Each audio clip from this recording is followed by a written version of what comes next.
Janamaithri agriculture cooperative സൊസൈറ്റിയുടെ പുതിയൊരു updation വന്നിട്ടുണ്ട്.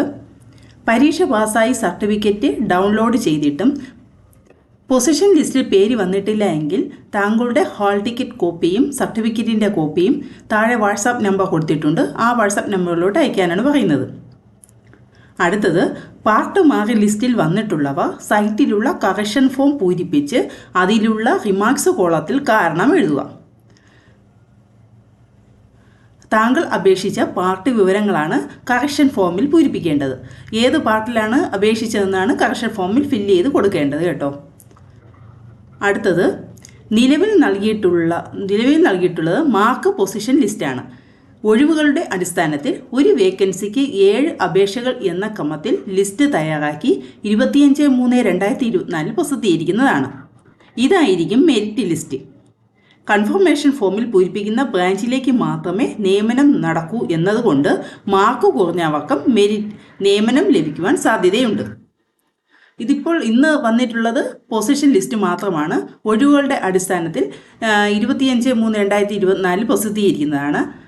ഇതിൽ ഇപ്പോൾ മാർക്ക് കുറഞ്ഞവർക്കുമെന്ന് മനസ്സിലാക്കുന്നത് ഇപ്പോൾ ഏത് ബ്രാഞ്ചിലേക്കാണോ ആ ബ്രാഞ്ചിൽ ഏറ്റവും മാർക്കിൻ്റെ അടിസ്ഥാനത്തിലായിരിക്കും. ഓരോ ബ്രാഞ്ചിലും വ്യത്യസ്തമായ മാർക്കുമായിരിക്കും.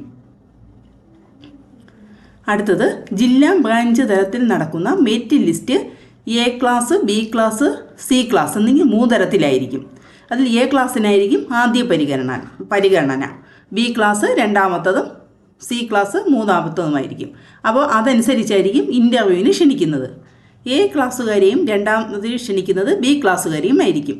എ ബി ക്ലാസ്സുകളിലെ ഇൻ്റർവ്യൂവിന് ശേഷം ഉള്ള ഒഴിവിലേക്കാണ് സി ക്ലാസ്സിലുള്ളവരെ പരിഗണിക്കുന്നത്.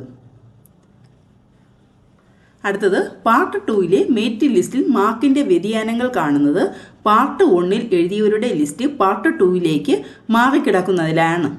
എന്നാൽ ജില്ലാ ബ്രാഞ്ച് തലത്തിലുള്ള ലിസ്റ്റ് വരുമ്പോൾ ആയത് പരിഗണിക്കപ്പെടും.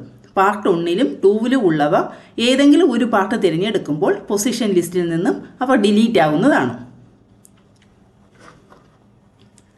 അടുത്തത്, പരീക്ഷ എഴുതാൻ കഴിഞ്ഞില്ല എന്ന് തെറ്റിദ്ധരിപ്പിച്ച് കാരണം പറഞ്ഞ് രണ്ടാമത് അവസരം വാങ്ങിയിട്ടുള്ളവർ ആദ്യ പരീക്ഷ എഴുതി പരാജയപ്പെടുകയോ സർട്ടിഫിക്കറ്റ് ഡൗൺലോഡ് ചെയ്യുകയോ ചെയ്തിട്ടുണ്ടെങ്കിൽ ഇത്തരത്തിലുള്ള അപേക്ഷകരെ പൊസിഷൻ ലിസ്റ്റിൽ നിന്നും ഒഴിവാക്കുന്നതാണ്. ഇപ്പോൾ നേരത്തെ പരീക്ഷ ഒരിക്കൽ എഴുതി ഫെയിലായവരും രണ്ടാമത് അവസരം വാങ്ങി എഴുതിയവരെല്ലാം അതിൽ നിന്ന് പൊസിഷൻ ലിസ്റ്റിൽ നിന്ന് ഒഴിവാക്കുമെന്നാണ് പറയുന്നത്.